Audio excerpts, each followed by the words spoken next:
គេងយប់នេះខលតបងថាស្នេហ៍ឬនៅអាត្រៀតយប់កាន់តែជ្រៅចង់លឺបើសារភាពតមាត់ឲ្យបងគេងលងលក់កុំស្គាល់ពាក្យក្បត់ចាំចម្លើយសន្លមត់ប្រកាសស្នេហ៍បងដំបងរាល់ពេលចូលគេងចង់លឺសំលេងអូនសារភាពសូរីក៏ទេទុនទៀតចិត្តពេញព្រៀបគិតក្នុងបេះដូងចង់ស្ដាប់ពាក្យផ្អែមហែងចេញពីមាត់អូនបងពិតស្បើយក្នុងទ្រូងពេលបានឮពាក្យស្ងួនសន្យាសន្យាសន្យាមុនគេង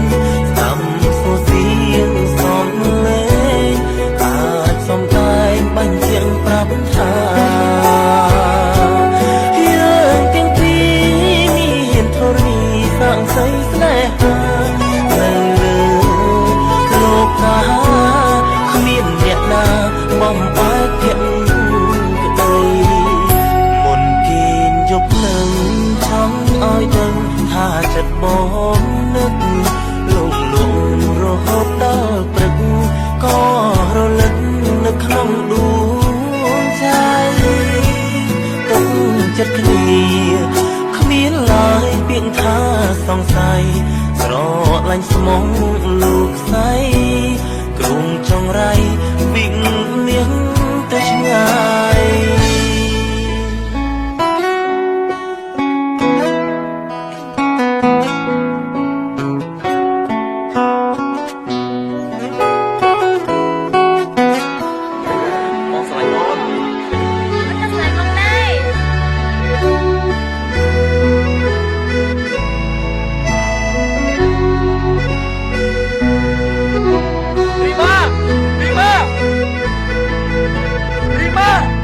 សន្យាសន្យាមុនគេងស្ដាំសូរសៀងសំលេងអាចសំដែងបាញ់ជាងប្រាប់ថាយើងទាំងពីរមានធរណីសាងសីស្នេហានៅលើលោកកាគ្មានអ្នកណាបំបែកភក្តីមុនគេងយប់នឹងចង់ឲ្យដឹងថាចិត្តបងនឹកលងលងរហូតដល់ព្រឹកក៏រលឹកនៅក្នុងដួងใจទុកចិត្តគ្នាគ្មានឡើយពាក្យថាសង្ស័យស្រឡាញ់ស្មងលោកស្រីព្រមចងរៃវិង